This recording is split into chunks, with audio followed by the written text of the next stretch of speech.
30. This meeting is being recorded. La parole de Dieu dit ceci dans Genèse 41, verset 38. Et Pharaon dit à ses serviteurs, trouverions-nous un homme comme celui ayant en lui l'Esprit de Dieu? Est-ce que tu peux relire encore ces textes que nous pouvons bien les suivre? Et Pharaon dit à ses serviteurs, trouverions-nous un homme comme celui-ci, ayant en lui l'Esprit de Dieu? Nous lisons notre deuxième texte dans Romains chapitre 8, il est un peu long. Nous sommes dans Romains chapitre 8, nous lisons du 8e au 16e verset. Nous sommes dans Romains chapitre 8, le 8e au 16e verset.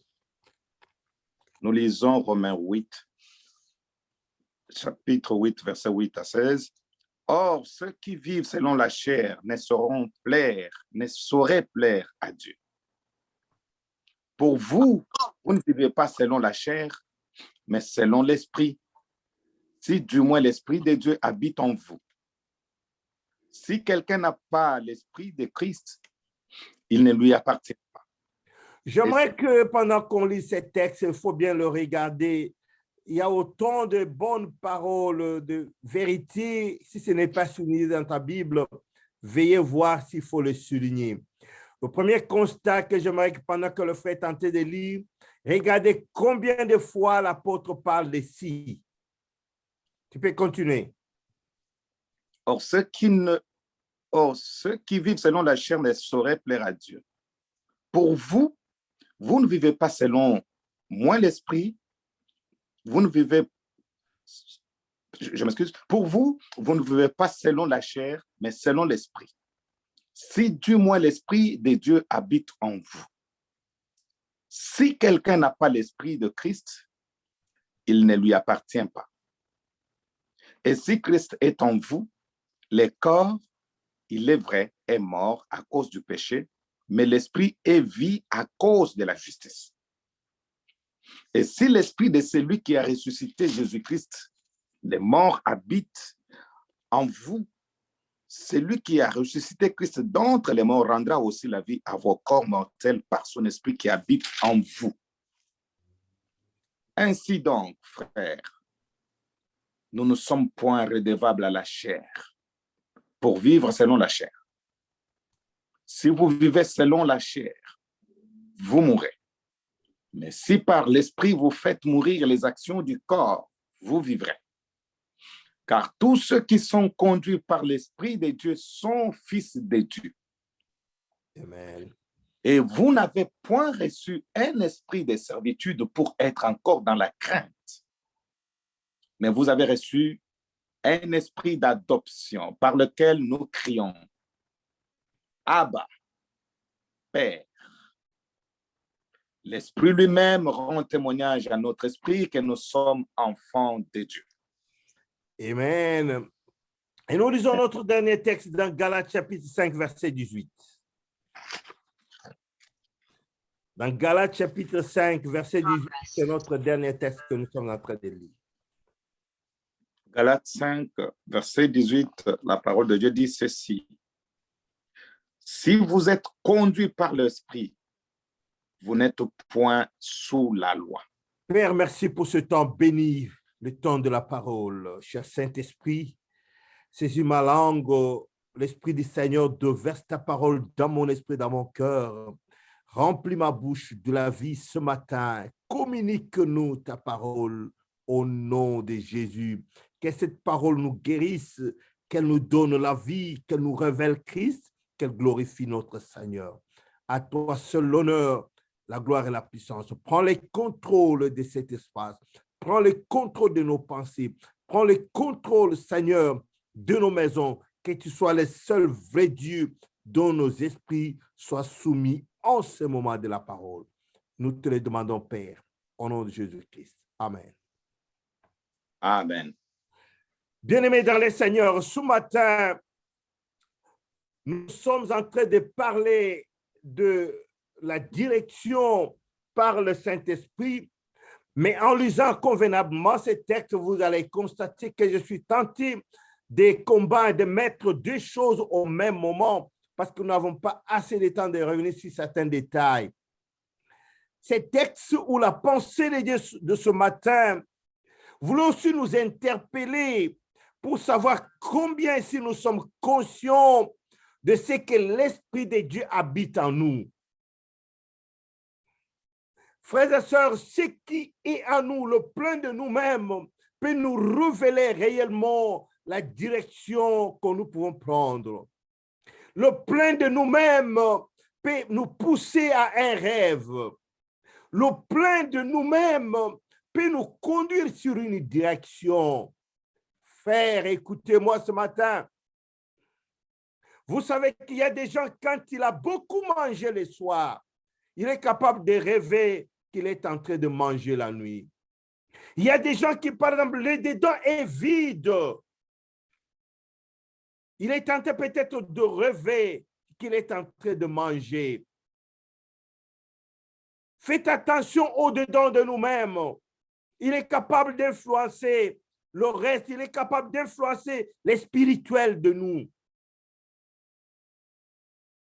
Ne savez-vous pas que vous êtes l'habitation de Dieu? Je parle de la direction du Saint-Esprit. Ce qui est au-dedans de nous, frères, peut nous aider à nous distinguer. Ce qui est au-dedans de nous peut nous aider à nous distinguer. Oh, mes amis, j'ai un problème avec mon... où est-ce que je suis? Est-ce que vous m'avez capté? Oui. OK. Oui. C'est bon alors, parce que mon écran avait fouillé. Bien, je disais que le dedans, le plein de nous-mêmes, peut nous distinguer du milieu de la foule. Mes amis, ce matin, j'aimerais que nous puissions nous interroger sur ce qui est plein en nous. Mais la Bible nous révèle que notre corps, notre enveloppe, c'est l'habitation de l'Esprit du Seigneur. N'y allons pas vite en désordre, frère. Il est un moment de s'arrêter, de vérifier, est-ce qu'en moi, il y a ce plein de l'Esprit? La Bible nous parle de ce roi Pharaon. Il pose une question fondamentale. Dans Genèse chapitre 41, Pharaon dit à ses serviteurs, il a rassemblé les sages, il a rassemblé les hommes de grande valeur de sa nation. Il voulait se rassurer réellement. Il pose une question fondamentale. Trouverions-nous un homme comme celui-ci? Parce que la question était qu'il y avait un songe, il y avait une vision, il y avait un rêve. Mais qui peut l'interpréter? Qui peut connaître la pensée de Dieu? Sinon l'Esprit de Dieu qui est en nous. Frère, il y a autant de choses qui nous concernent.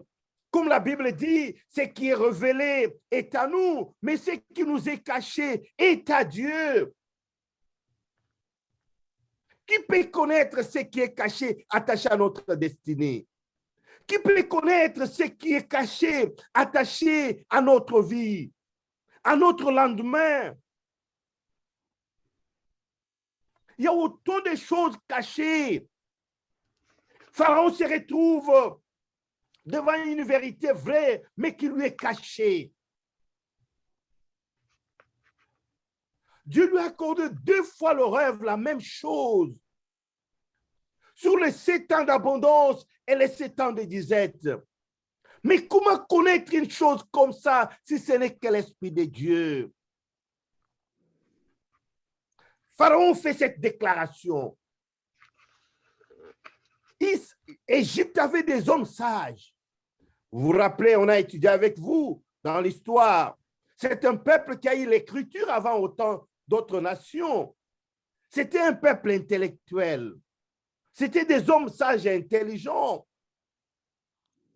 Mais leur intelligence était limitée parce qu'il fallait quelque chose au-dedans d'un homme afin de connecter avec les trônes de Dieu. Écoutez-moi, frère. Pharaon pose cette question. Trouverons-nous un homme comme celui-ci, ayant en lui l'Esprit de Dieu?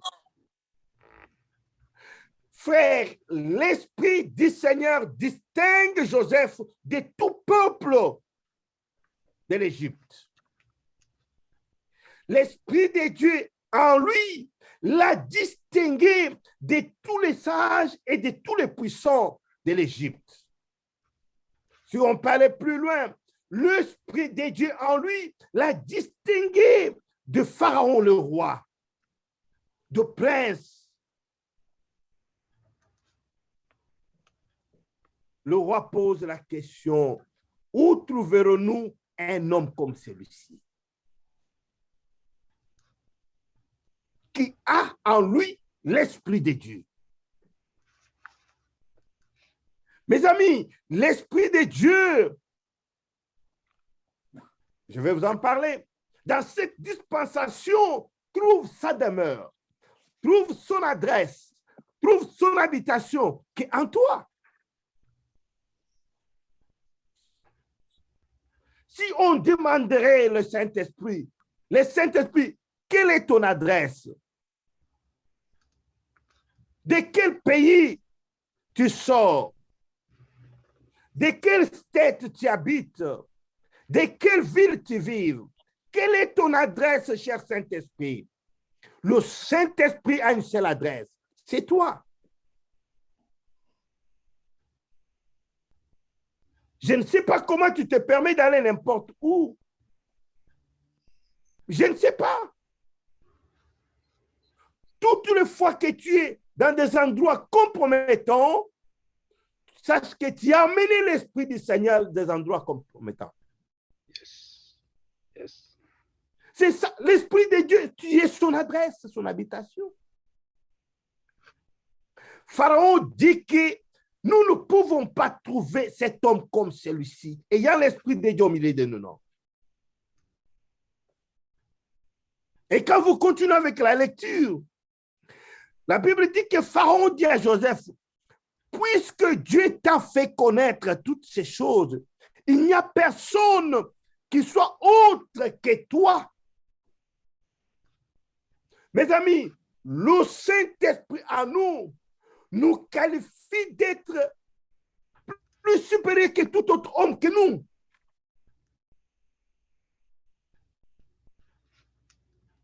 Oh, mes amis, nous avons une richesse à nous.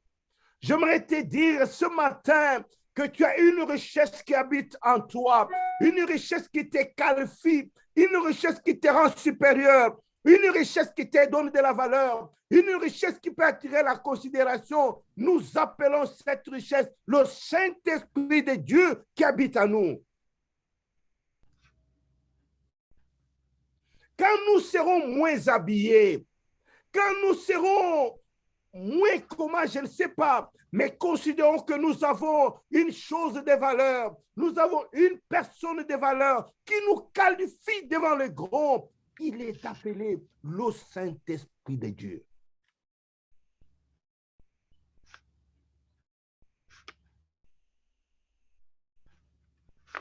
Quand les frères de Joseph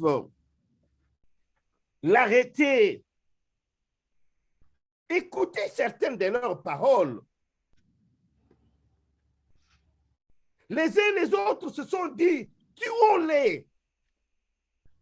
Oui, la décision de tuer un homme, c'est possible, mais il ne peut pas tuer celui qui est en nous.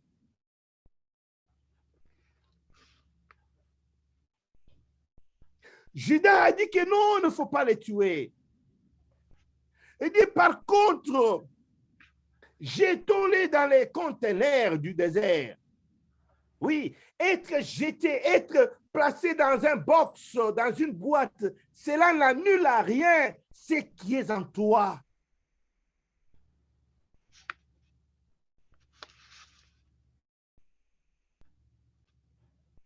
Tandis que la femme de Pharaon, la femme de Potiphar ne voyait pas ce qui est dedans. Elle, ce qui l'a intéressé, c'est le dehors. Prenez garde de ton dehors. Il peut t'attirer des problèmes afin d'éteindre ce qui est en toi.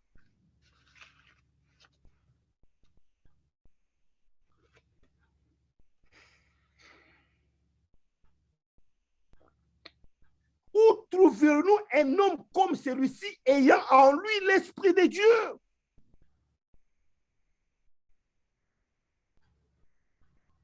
Judas trouve la solution, il dit que non, non, vendons-les. On vend celui qui a l'Esprit de Dieu en lui-même, mais l'Esprit n'est pas vendu. On les place en prison, mais l'Esprit n'est pas en prison.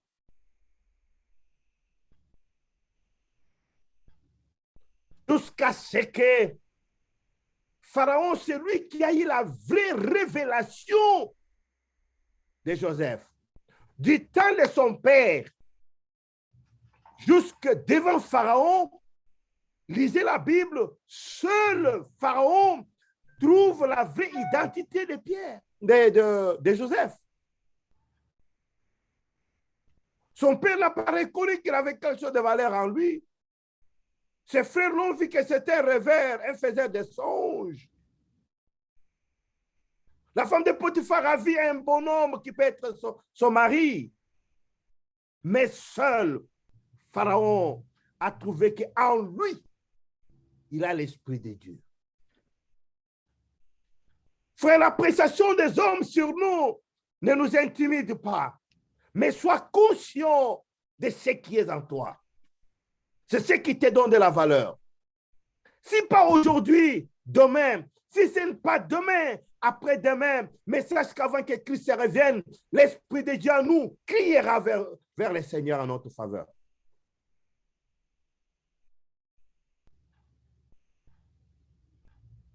Les calomnies, les humiliations, la prison ne peut rien contre ce qui est en nous. Le Saint-Esprit de Dieu. La Bible nous révèle que nous sommes l'adresse, l'enveloppe, les corps de l'Esprit. Oh. C'est cet esprit, mes amis, qui nous fait passer de l'homme chair à l'homme esprit. Oh, j'aimerais dire à quelqu'un, écoutez-moi, s'il y a quelqu'un qui note, sache que je suis en train de parler maintenant de l'Esprit de Dieu qui nous fait passer de l'homme chair à l'homme esprit. Il y en a, frères. Tous, quand on nous regarde, nous ne sommes pas tous les mêmes. Il y a des hommes qu'on appelle hommes chair, mais il y a des hommes qu'on appelle hommes esprit. Autre homme. La Bible nous parle dans 1 Samuel chapitre 10 à partir du 6e verset. La Bible dit que 1 Samuel chapitre 10. Okay. Et tu prends le verset 6, aussi le verset 9. Vous trouverez qu'on parle de Saoul. La Bible, l'Éternel, Dieu, l'Esprit de l'Éternel, quand tu le saisis, il le change. La Bible dit qu'il change, il devient un autre homme, homme esprit. Il passe de son état d'homme chair à devenir homme esprit. Ce n'est que ce qui est au-dedans de nous, frères, qui nous font passer. Le Saint-Esprit de Dieu. Jusqu'à quand resteras-tu homme chair? Jusqu'à quand vivras-tu toujours comme homme chair? La Bible dit que Saoul, c'était comme une blague, comme un clin d'œil. Il est passé de son état d'homme chair. La Bible dit qu'il est devenu un autre homme, homme esprit. Au verset 9, la Bible dit que cet homme cher a eu un autre cœur, une nouvelle identité. L'Esprit de Dieu en nous nous confère une nouvelle identité. Frère, mais comment tu penses au Saint-Esprit? Quand on parle du Saint-Esprit, qu'est-ce que tu comprends? C'est celui qui nous fait passer de notre état charnel et nous confère la capacité de vivre des dimensions spirituelles. On ne vit pas cette dimension parce qu'on le souhaite, parce qu'on le veut, parce qu'on désire. Non! C'est par la capacité de celui qui est en nous, le Saint-Esprit. Le Saint-Esprit de Dieu.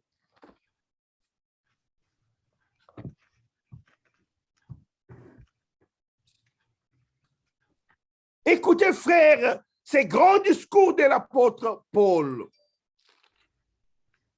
Dans ce merveilleux texte que nous avons lu avec vous, de Romains chapitre 8, c'est un discours, ce n'est pas savant, mais plein de puissance. La Bible dit qu'il y a les hommes et les femmes qui vivent selon la chair. Oui, ces hommes existent, ils peuvent être en ligne avec nous. Depuis hier, avant-hier, la semaine passée, tu as rencontré les hommes, mais dont la Bible dit que ce sont les hommes charnels qui vivent selon la chair. Écoutez, frères et sœurs, vous qui m'entendez, l'Éternel Dieu n'a pas permis que tu m'entendes pour rien. Dieu voulait donner cette information à tous. Mais quiconque vive selon la chair ne saurait plaire à Dieu. C'est un souhait. Nous voulons plaire à Dieu. Nous voulons vivre comme enfants de Dieu. Nous voulons triompher de ces choses. Mais la Bible dit que s'il y a un homme, une femme qui vivent selon la chair, selon les convoitises de la chair, selon les désirs de la chair, la Bible dit que oui, tu souhaiteras plaire à Dieu. Tu pourras croire acheter la conscience de Dieu. Mais la sentence, la vérité est vraie et dite que quiconque vit selon la chair ne saurait plaire à Dieu. Je vous ai toujours parlé de ce frère qui est venu un jour me dire que, pasteur, moi, je sais que j'irai en enfer. Je lui ai dit, mais comment tu le sais? Il dit que je sais, pasteur. Dans cette église où nous sommes, j'ai l'impression que je suis le seul qui n'ira pas au ciel. Moi, je dis, comment? Il m'a détaillé ce qu'il sent et ce qu'il voit. Il n'arrive pas à surmonter la chair. La Bible dit que cet homme, il est difficile pour lui pour plaire à Dieu, pour que Dieu prenne plaisir. Que Dieu dise comme il a dit au sujet de David. David, homme selon mon cœur. Oh, mes amis. Il y a des hommes qui font le plaisir de Dieu. Écoutez, je ne sais pas comment vous sentez. Mettez la veste de Dieu. Mettez-vous dans la peau de Dieu. Écoute notre Dieu. Dieu est en train de siéger avec les saints. La Bible dit que le diable intervient.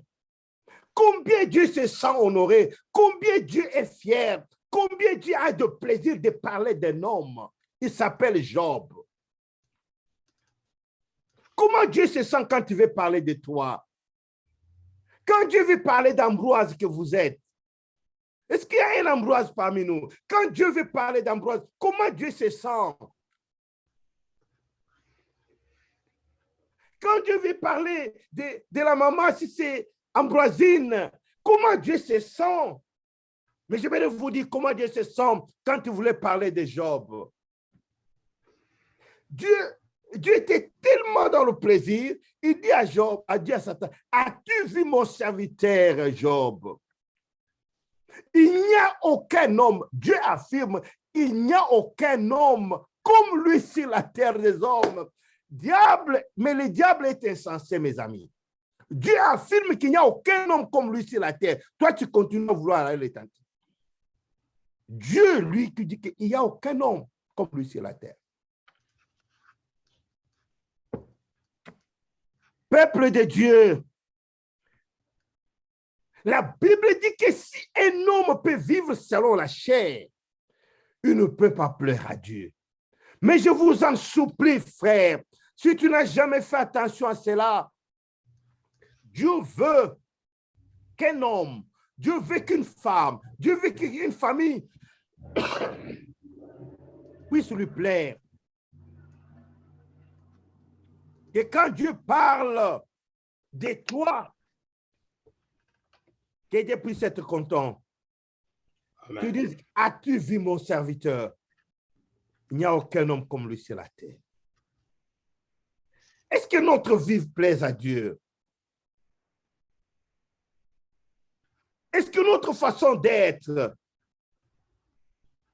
quand Dieu est confronté avec l'ennemi, Dieu peut-il être content de nous? Vous savez que la Bible dit, le diable, il est qui? Il est l'accusateur des saints. Mon frère, ma soeur, quand le diable se met pour accuser ton couple, l'homme et la femme, quand Dieu veut vous accuser, le diable veut vous accuser devant Dieu, est-ce que notre Dieu trouve-t-il plaisir en votre vie comme couple? Enfants de Dieu, écoutez-moi. Notre ennemi commun, il est appelé le diable, l'accusateur de saints, l'accusateur de racheter.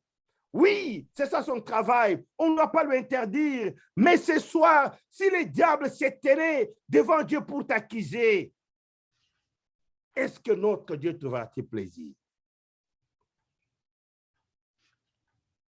La Bible dit, ceux qui vivent selon la chair ne sauraient plaire à Dieu. À moins que ce matin tu comprennes. Alors que nous sommes dans cette saison de la Pentecôte, travaille de manière à ce qu'il y ait la plénitude de l'Esprit de Dieu en toi et que l'Esprit du Seigneur t'aide à passer de l'état d'homme chair à un homme esprit. J'aime bien ce qu'il dit au verset 9. Pour vous, vous ne vivez pas selon la chair, mais selon l'esprit. Mais Paul, qu'est-ce que tu dis encore? Il dit pour vous, vous ne vivez pas selon la chair, mais selon l'esprit. Mais écoutez ceci là. Si du moins l'Esprit de Dieu habite en vous. Mais Paul, tu dis que nous sommes de l'Esprit, mais où est parti l'Esprit?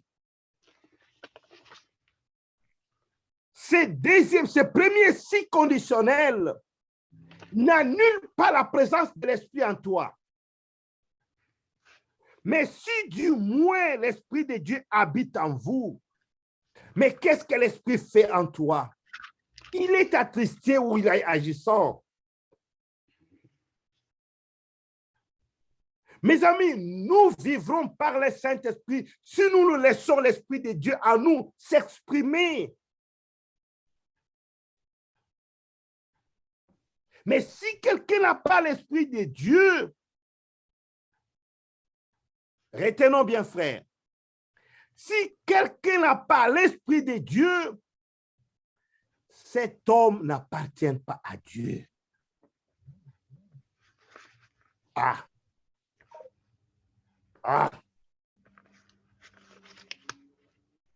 Frère, vous avez entendu?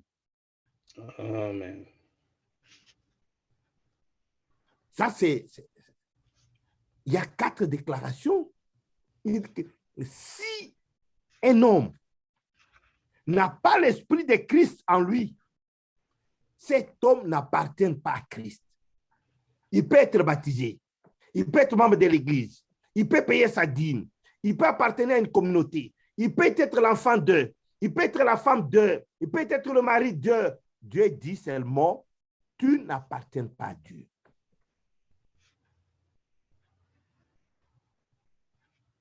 Vous savez, en mathématiques, quand on parle de l'appartenance, c'est avoir le même propriété que.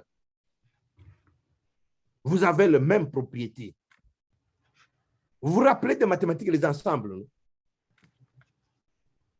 Appartenir à. Dieu dit que si quelqu'un n'a pas l'Esprit de Dieu, c'est-à-dire que si en toi, il n'y a pas l'Esprit de Dieu, oh, l'Esprit de Dieu, c'est Dieu, s'il n'y en a pas en toi, tu n'appartiens pas à Dieu.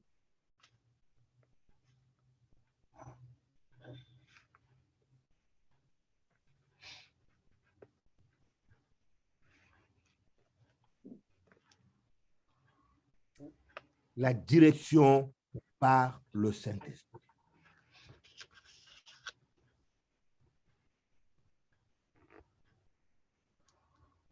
Ne pas appartenir à Dieu, frère. Vous savez qu'il y a des choses dont Dieu dit, ça m'appartient. Mais l'apôtre apporte l'éclaircissement. Toutes ces choses déclarées au préalable, que ça appartient à Dieu, la condition est qu'il y ait l'Esprit de Dieu en eux. Vous vous rappelez des choses qui appartiennent à Dieu, non? Ah, vous ne vous rappelez pas. Hein? Dieu dit, tous les prémices m'appartiennent. Ah, vous vous rappelez de ça, non? Dieu dit que les prémices m'appartiennent. Ton premier fils là, ou ta première fille, est supposé appartenir à Dieu. C'est ça, non? Mais Dieu dit maintenant, pour que l'enfant là appartienne à Dieu, le prémisse, il faut que l'Esprit de Dieu soit en lui.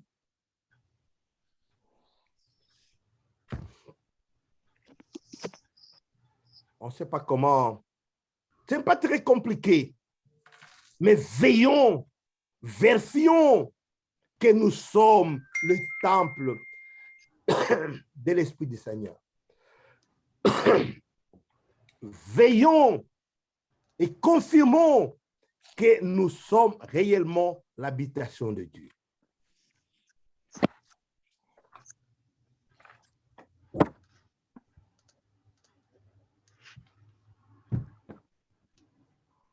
J'aime bien ce que la Bible dit.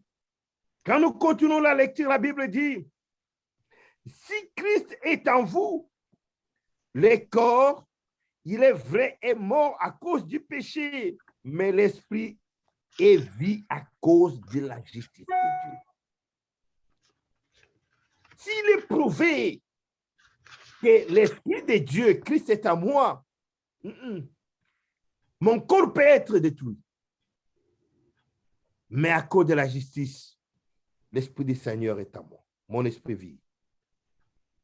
Mais écoutez ce qu'il dit. J'aime bien ce verset, on les cite toujours. Revenons, étudions un peu ensemble le verset 11. Il est puissant ce verset. Est-ce que vous le regardez bien? La Bible dit, si l'esprit de celui qui a ressuscité Jésus d'entre les morts habite en vous, vous êtes la maison de Dieu, frère. C'est ainsi, regarde, ce n'est pas dit que c'est ainsi. L'apôtre dit que parlons entre nous. Ce que je vous dis, c'est la vérité. Mais si l'esprit de celui qui a ressuscité Christ d'entre les morts habite en vous, c'est le Saint-Esprit de Dieu. La puissance, l'Esprit du Seigneur, c'est celui qui a ramené Jésus de la mort à la vie. C'est le Saint-Esprit de Dieu qui a roulé la grosse pierre qui était sur la tombe. C'est le Saint-Esprit de Dieu qui a redonné la vie au sang, le sang qui a été coagulé. Vous savez, quand quelqu'un meurt, la première chose qui s'arrête, c'est le sang. Vous savez que quand quelqu'un meurt, je crois qu'il y a les corps médicaux parmi nous, je ne sais pas si ce que j'ai dit est vrai. Il semble que quand quelqu'un meurt, les veines se ferment. Les corps médicaux, je crois que c'est correct, non? Correct. Oui, mais écoutez, il y a un esprit, frère. La Bible dit que quand Christ est revenu à la vie, elle dit que si l'esprit de celui qui a ressuscité Jésus d'entre les morts habite en vous, c'est le Saint-Esprit là, mes amis, qui a redonné la vie, le sang qui était coagulé, le sang est redevenu normal, liquide. Les veines qui étaient fermées, les veines se sont ouvertes. Le cœur qui s'est arrêté, le cœur a commencé à battre. C'est ça la puissance du Saint-Esprit. Quand on dit que l'Esprit a amené Jésus de la mort à la vie, effectivement, Jésus était mort. Jésus était devenu inerte. Mais la Bible dit qu'il y a un esprit. C'est l'esprit-là qui a ramené Jésus de la mort à la vie.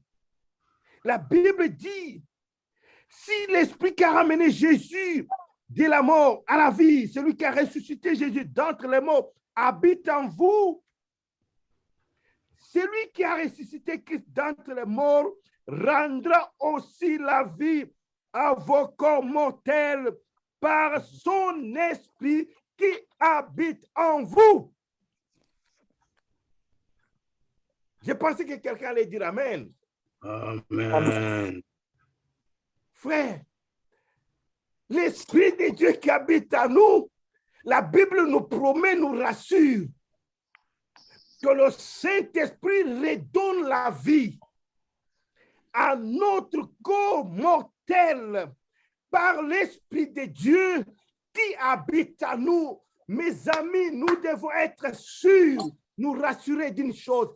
Est-ce que je suis le temple de Dieu? Est-ce que je suis la maison du Saint-Esprit? Est-ce que l'Esprit du Seigneur habite en moi? S'il habite en toi, la garantie, notre foi doit être placée dans cette parole, que mon corps aura la vie à cause de la présence de l'Esprit du Seigneur qui habite en moi. C'est ce que la Bible dit. Oh, le Saint-Esprit, mes amis.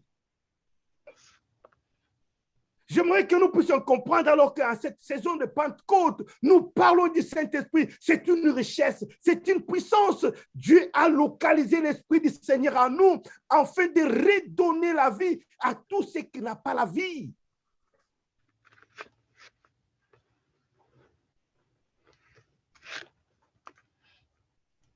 J'aime ce verset. S'il n'est pas souligné dans ta Bible, si tu ne le connais pas par cœur, mémorise ce verset. C'est une vérité qui donne la vie à notre corps. Si l'esprit de celui qui a ressuscité Christ d'entre les morts habite en vous, celui qui a ressuscité Christ d'entre les morts rendra aussi, celui qui a rendu la vie à Christ, la Bible dit qu'il rendra aussi la vie à vos corps mortels. Comment? Par l'Esprit de Dieu qui habite en nous.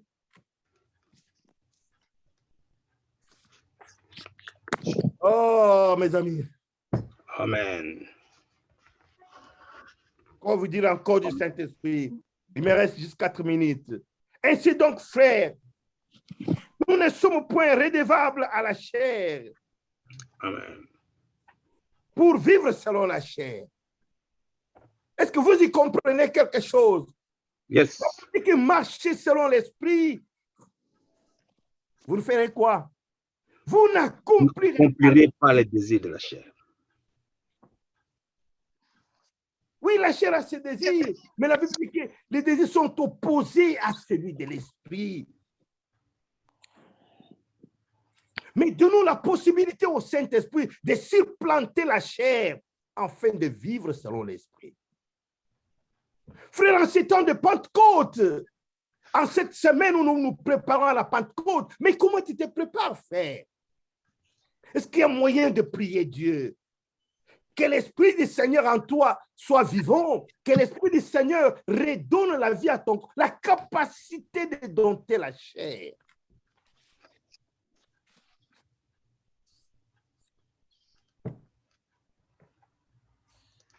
J'aime bien ce que Galates chapitre 5 verset 18 dit. Il dit, si vous êtes conduits par l'Esprit, vous n'êtes pas sous la loi.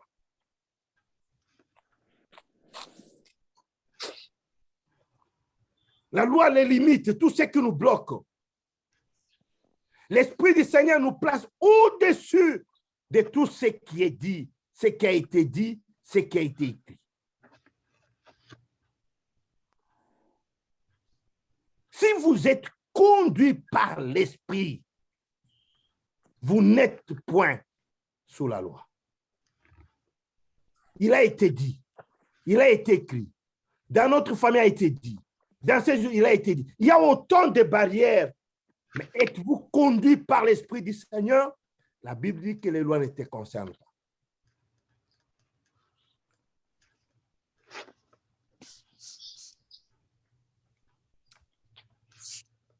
Si vous vivez selon la chair, écoutez notre cible. Si vous vivez selon la chair, vous mourrez.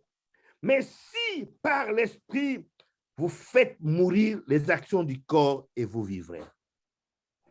J'aimerais vous en expliquer un peu. Si réellement tu vis selon la chair, les actions que tu poses, le péché, les actions de la chair, quand vous lisez Galates 5 à partir de 18, 19 en bas là-bas, vous allez voir ce qu'on appelle l'œuvre, les œuvres de la chair.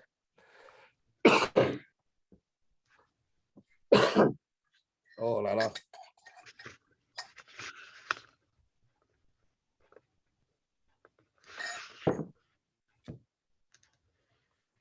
La Bible nous dit, il y a les œuvres de la chair. Mais il y a les hommes et les femmes qui vivent selon ces œuvres. Oui. La Bible dit que si quelqu'un vit selon ses œuvres, je ne vais pas les citer pour dire que non, pasteur nous a condamnés, c'est l'enseignement de condamnation. Non, non, je ne vais pas vous condamner. Je vous dis tout simplement que lisez vous-même, quand vous allez trouver que c'est bon, oui, mais il y a les œuvres qu'on appelle les œuvres de la chair.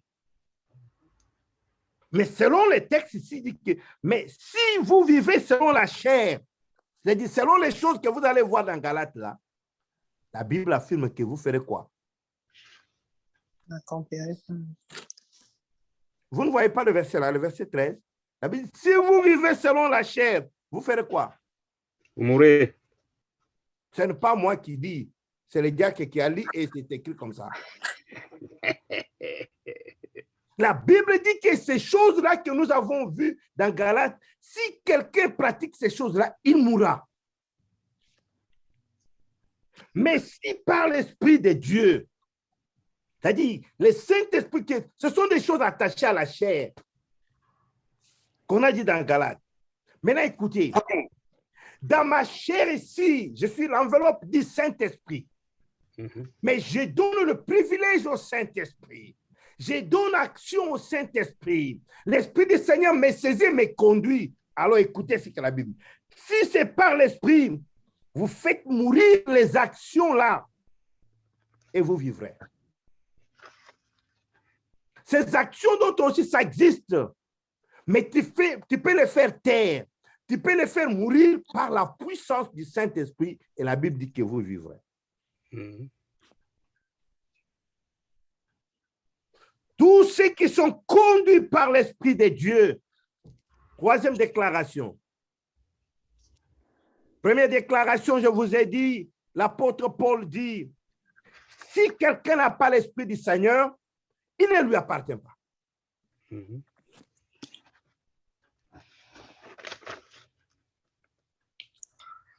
Deuxième déclaration. L'apôtre Paul dit dans Galates que si vous êtes conduit par l'Esprit du Seigneur, vous n'êtes point sous la loi. Troisième, il dit que car tous ceux qui sont conduits par l'Esprit de Dieu sont comment? Fils de Dieu. Mes amis, le Fils de Dieu, Dieu a tant aimé le monde qu'il a donné son Fils afin que quiconque croit ne périsse pas, mais qu'il ait la vie éternelle. Mais si un homme est conduit par l'Esprit de Dieu, la Bible dit qu'il est fils Fils de Dieu. héritier de toutes les promesses du Seigneur. héritier de toute la richesse. Si notre Dieu est roi, en d'autres termes, la Bible déclare que tu es un prince.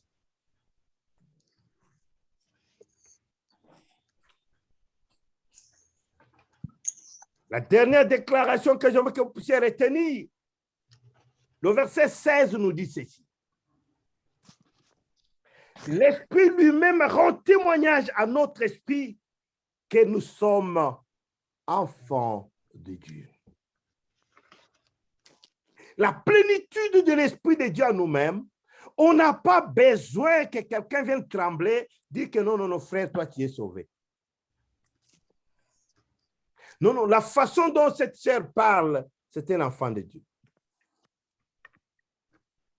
La façon même, quand tu regardes vraiment notre frère Ambroise, non, non, la façon même de parler de frère Ambroise, sa façon même de servir Dieu, Ambroise, en tout cas, c'est un enfant de Dieu.